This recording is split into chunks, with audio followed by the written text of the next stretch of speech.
I'd like to give you what I think of as the great spiritual teachings of many various persuasions. There's a story that summarizes it. It's the story of what I call the four philanthropists in a village. The conquerors had come through, and they had taken all of the men, or many of the men who were warriors at the time, and they had placed them into this prisoner of war camp right in the village. And many of the villagers knew that their compatriots were imprisoned. And the first philanthropist was a person who had great wealth. And he went to the people who had the prison and were in charge of it, and he said to them, I understand the men are not able to have fresh water and cold water. I would like to donate all of my earnings and everything that I have to purifying the water for them and making sure that all of them will not be sick. And he was granted that. And he felt like he had fulfilled his destiny, that he had done what he was here for. The second philanthropist discovered that the men were sleeping on rocks and that they were cold at night. They didn't have blankets. And he took all of his funds and he said to them, I would like to provide bedding and blankets for the people so that they will be comfortable when they sleep at night. And he was granted that right, and he donated his money for this purpose. And again, he felt that he was fulfilling his destiny. The third philanthropist discovered that the food that they were eating was inadequate, that they were just given beans and water and some bread. And so he said, I own a farm, and I'd like to grow all of my food, and I'd like to take this food to all of these prisoners. And he was granted that right. And all three of these great philanthropists in the village felt that they had really completed their mission for why they were here. But the fourth philanthropist was a saint. He was living not at ordinary human awareness, but at higher consciousness levels. And he went and he found out where the keys were. And he went to the prison at night and he released all of the prisoners. And this little metaphorical story really tells us that when we are living at ordinary human awareness, there's nothing wrong with those who are out there who can help us to suffer in comfort. All right? And many of us have learned to do that and accept that and say, all right, as long as I'm comfortable, even if I'm suffering, it's okay. But there are those who have keys, and those keys can open the prisons. One of the great teachers in my life was Carlos Castaneda. And Castaneda talked about his teacher, who was what they call a nagual, a Native American term that refers to all that is knowable. And his teacher told him that your life is like being born into a room, a mansion, if you will, that has 1,000 rooms. But you're born into one room. And this one room is called daily human awareness. And the only way you can get in is through conception and birth. You're in. And the only way you can get out, we are taught, is to die. So we spend our lives in this mansion in one room, even though there's 999 other rooms. We don't know how to get out into those rooms unless we die. So we wait to die. And what his teacher told him is, I can teach you how to get out of the room of daily awareness and into the other 999 rooms. And if you stay with me and learn all that I have to give you, I can teach you how to get out of the house altogether without having to die. And what we have to do in order to get to that place where we can take the keys and unlock the self-imposed prisons, or the prisons that we have given ourselves on the basis of what we have come to believe is our limitations, what we can and can't do. We have to let go of that. And I call it rewriting our agreement with reality. We literally have to make a whole new contract with what it is that I perceive to be what is possible for me. And in order to do that, we have to shift out of the things that we have come to believe in And everything that you came to this program watching tonight that you believe in was handed to you by someone else outside of you, was handed to you by the experiences or testimony of someone in the past. And because it comes from outside of you, there is still an element of doubt. And this element of doubt isn't bad, but it keeps you from reaching higher levels, because what you think about is what expands. And if you're thinking doubt, then doubt is what expands. William Blake said, if the sun and moon should ever doubt, they would immediately go out. So how do we get past what we believe in or what has been handed to us and still honor it and be grateful for all of the teachers and all of the people who have come before us? So what we have to learn to do is let go of that tribal consciousness and shift to what I call a knowing. Now, there's a big difference between what you believe and what you know. Everything that you know is something that you have made conscious contact with. Conscious contact. So there's nobody out there watching. There's nobody in this world who knows how to swim, who learned it by somebody else telling them that you can swim, or by watching Mark Spitz go through the water, or by observing other people doing it. You may remove some of the doubt, but you will never know how to swim until you get in the water and blub around a few times and then do it. And then you'll have a knowing, and that knowing is something that you'll never lose, just like riding a bicycle or dancing the Macarena or making a lemon meringue pie or anything that you know how to do. It's because you've made conscious contact. And I'd like to suggest that there's a big difference between knowing about a divine presence, knowing about a sacred awareness, knowing about God, and knowing God. There's a big difference. Just like there's a big difference between knowing about the possibility of being able to heal myself of something that is bothering me, perhaps a disease process. I perhaps may believe that it's possible because I've read other people and I've heard others say it. And I've read the testimony and I've listened to the tapes and I've gone to the seminars. But until you have made conscious contact with it, you'll never know it. And I'd like to suggest there's a wonderful poem. I'd like to share this poem with you. It's written by a wonderful woman. Her name is Valerie Cox. And she lives up in Seattle, and she's written quite a bit of poetry. This particular poem really speaks to me to the difference between what you know and what you believe in. Immerse yourself in these words. A woman was waiting at an airport one night with several long hours before her flight. She hunted for a book in the airport shop, bought a bag of cookies, and found a place to drop. She was engrossed in her book, but happened to see that the man beside her, as bold as could be, grabbed a cookie or two from the bag between, which she tried to ignore to avoid a scene. She munched cookies and watched the clock as this gutsy cookie thief diminished her stock. She was getting more irritated as the minutes ticked by, thinking, if I wasn't so nice, I'd blacken his eye. With each cookie she took, he took one too. And when only one was left, she wondered what he'd do.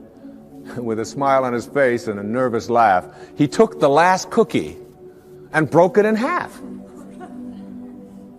He offered her half as he ate the other. She snatched it from him and thought, oh, brother, this guy has some nerve, and he's also rude. Why, he didn't even show any gratitude. She had never known when she had been so galled, and sighed with relief when her flight was called. She gathered her belongings and headed to the gate, refusing to look back at the thieving ingrate. She boarded the plane and sank in her seat, then sought her book, which was almost complete. As she reached in her baggage, she gasped with surprise. There was her bag of cookies in front of her eyes. I love that. I love that. If mine are here, she moaned with despair, then the others were his, and he tried to share. Too late to apologize, she realized with grief that she was the rude one, the ingrate, the thief, the cookie thief. And all of us in some ways are cookie thieves. I have 8 beautiful children Our youngest little girl's 8 years old. One of the things that you do when you become enlightened and become a guru, like me, that'll be the day, is when we place something that is important to know where it is, we practice mindfulness so that we never misplace anything. So obviously, having reached this exalted level of awareness in my home with my 8 children, I never misplace anything. So I place my keys right here in a certain spot. But my little girl has this wonderful habit of taking my keys and hiding them on Daddy in the morning so that she can watch me flip out as I look for the keys. And I'll say, Sage, how many times has Daddy told you, don't hide my keys in the morning? Daddy, you told me not to do it. I don't hide your keys anymore. Come on, where'd you put my keys? The last time they were in your dollhouse, where did you put it? Daddy, you told me not to do it. And then, of course, my 12-year-old daughter, Serena, loves to just assume this stance. She's watching me raise my voice. She'll say, I wonder what all those people would think of Mr. Positive if they could see him right now. Huh? Get lots of reminders. So I give up. I say, look, when I come back out here, I want those keys here. And I go back and I get my clothes on and I reach in my back pocket, and there are my keys. Right where I had left them the night before, in my pocket. And there's a fine line, I think, between being a guru and being a jerk, all right? And I probably crossed that line more times than I should be admitting here on television. But this idea of being a cookie thief and creating a knowing is something.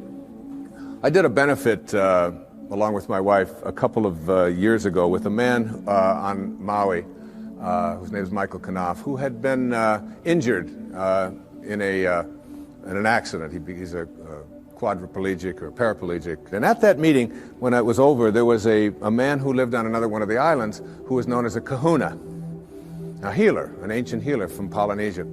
And he was introduced to me, and he said, that was a nice talk, and so on. And I said, how do you get to be a kahuna? You know, do you take Kahuna 101? I mean, what courses do you take? How does this work out? And he said, no. He said, kahunas are raised to have no doubt. To have no doubt. To have a knowing. And he said, when a knowing confronts a belief in a disease process, the knowing will always triumph. And that knowing is something in which you say, you are healed, and healing takes place. One of the great stories of knowing is, again, with our little girl, Sage, who we were spending the summer in our summer home, and we went to visit this dermatologist. And Sage has had this thing called flatwarts for the last, since she was 2.5 years old. From 2.5 until 7, which is over 4 years, she had these flatwarts, and not only did she have them around her face, around her mouth, and around her nose, but they were getting worse. They were moving up, and they were getting up around her eyes and so on, and we noticed that they were getting progressively worse, even though all of the places that we had taken her had said, they will go away. She'll outgrow them. But it didn't seem to be that way, and they always said it would be a few months. Well, years had gone by, and she still hadn't. So we were over at my friend's, this dermatologist in Kihei, and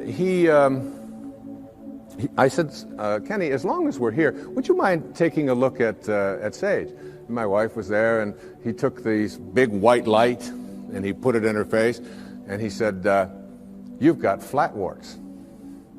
She hates that term. She never wanted to call them flatwarts. She calls them her bumps. All right? She just called them her bumps. So he said to her, but the good news is that when you get married, you won't have them. Well, she's 7.5, going, oh, who is this dork you've got me talking to now? And then he said to her something. He said, you know, we can't burn them off, and there's no medicine that we can give them. But he did say something to the effect that the ability to rid yourself of these things is within yourself.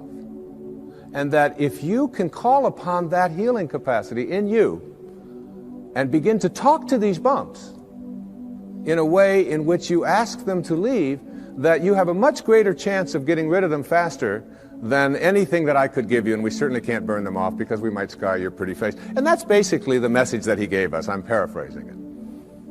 So we went back that night to where we were staying, and there was a whole bunch of kids there, as there always are when we're staying, and all of their friends were there. And we walked into the bedroom, and it was late at night, And over in the corner, on her air mattress, was Sage.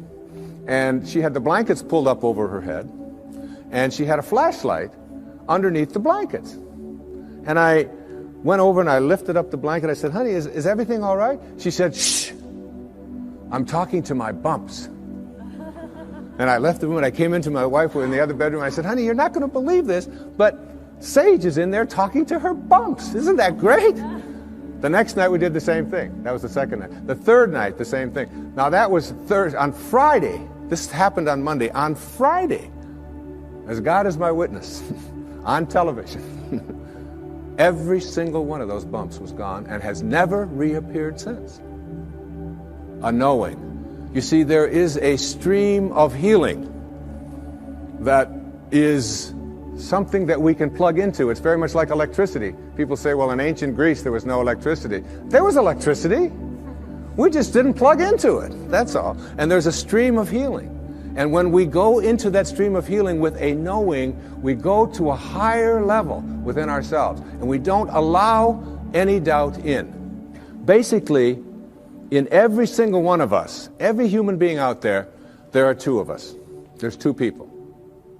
The first person in each person is called the ego, or I call it the ego.